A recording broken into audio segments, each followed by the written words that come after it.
I don't know about you, but I'm a huge fan of Tudor watches. So we're going to talk about this one. It's a vintage thing.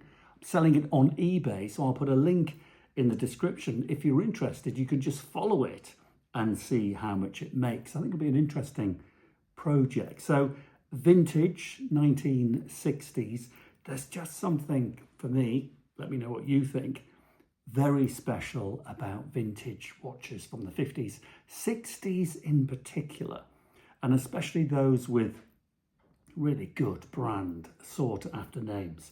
And I think Tudor is one of those that most people that know watches know, but they're under the radar a little bit with a lot of people that don't know so much about brands. If you do, I'm sure you know that it's a sister company of Rolex.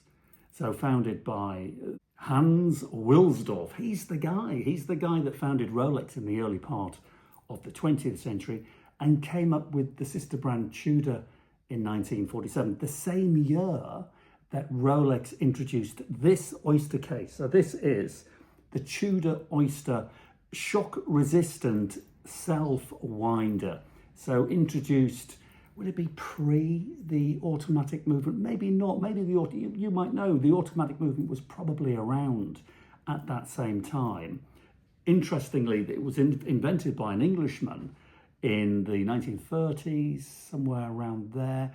Rolex really grabbed the idea of the self-winder, the automatic movement, and ran with it. And they created the Oyster in about 1947. And the Oyster, of course, so well known for being sealed, waterproof, and crucially dust-proof, which is where the name Oyster comes from. So this is the Oyster with the black face, Arabic numerals around the outside, selling it for a client, a YouTube subscriber, who wants me to just get the best market price.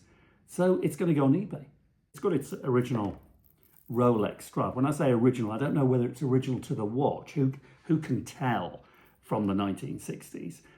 But it is a Rolex strap, and you can, of course, it's a proper one. It's the Oyster strap as well, which is the classic. I really like it. I've got a Jubilee, a bimetal Jubilee Rolex, which I've had for donkey's years, decades.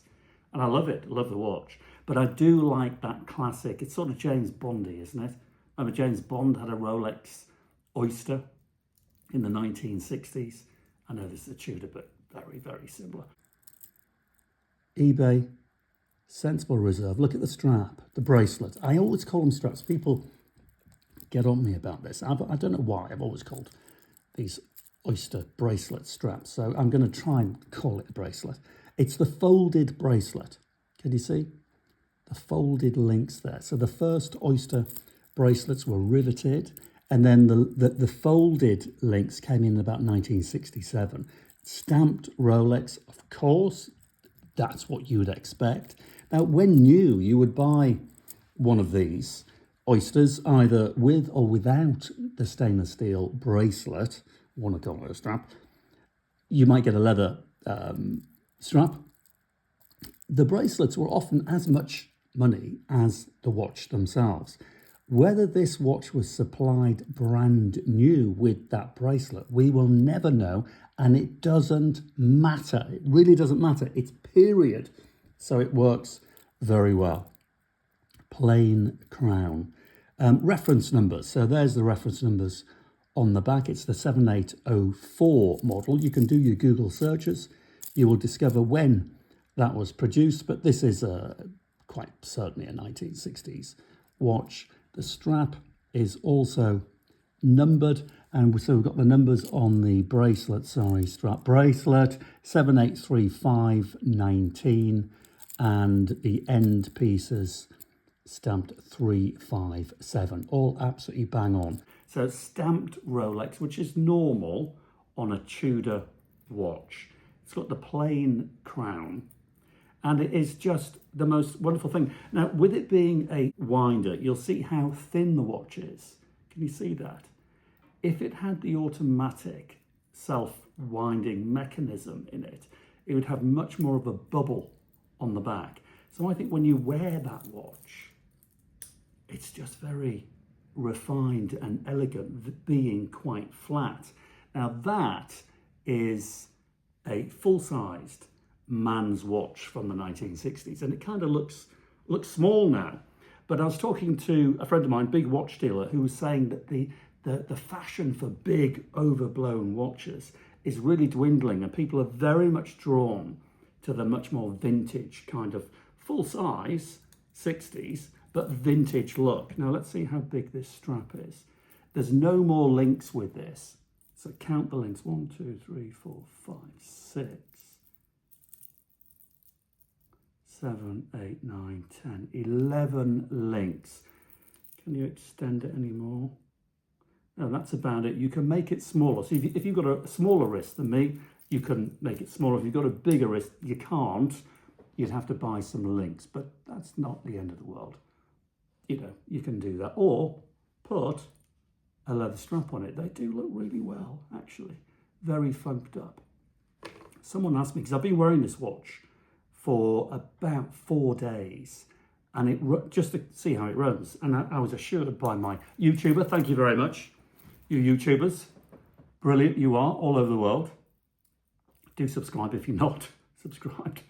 What did he say? He said it's running perfectly well. He's had it for donkey's years, and he's absolutely bang on. It runs really well. Now, remember, it's not going to be as reliable, of course, as your phone, but that's it. It runs well. It might lose a few minutes a week, maybe. I don't know, but it's absolutely bang on. What else can I tell you? It's the 34mm case, stamped on the reverse there, 7804. So it's model 7804, manual wind. Actually, I was saying, somebody asked me the other day, because I was in the pub and someone was talking, a bit of a watch guy. You find this when you wear these vintage watches. People clock the watches and they want to talk to you about them. And he asked if the face had been restored, and the answer is, I don't know, but it does look very clean. The perspex glass is likely original, might have 1 or 2 scratches. I can't see any, but I suppose you'd expect some on there. I don't think it has. I don't know. Does it really matter? It just looks great. Now the back, I did notice on the serrated metal back, there's your stamped reference numbers there. A little bit of a nibble slightly out the serrated edge, where over the last 60 years, 55, 60 years, it's been opened. Serviced several years ago, but honestly, I've said this before, don't over-service these things. It's crazy. The best thing you can do is use them. And I like self-winders because you can put them in the drawer for a little while and just pull them out and self-wind them, as opposed to the perpetual movement where really, in a way, you've got to keep them going on those winders, which is a bit irritating. If ever you've had one of those winders in the bedroom with you, they keep you awake at night. It's a nightmare. Anyway, there you go. So it's on eBay. You can, again, the link is in the description there. So to wind it, you simply twist backwards. The crown will open, and then give it a little wind. And then push in, turn, and seal the Oyster case. It is just utterly classic. It'll be auction. It will be a very low reserve. It's got to go. So we're going to be very sensible, and I think it's quite exciting.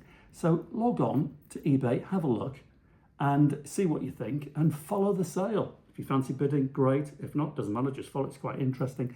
And remember, please do subscribe. It really does help. I looked at my analytics the other day, and it was something like 90% of my views are not subscribers.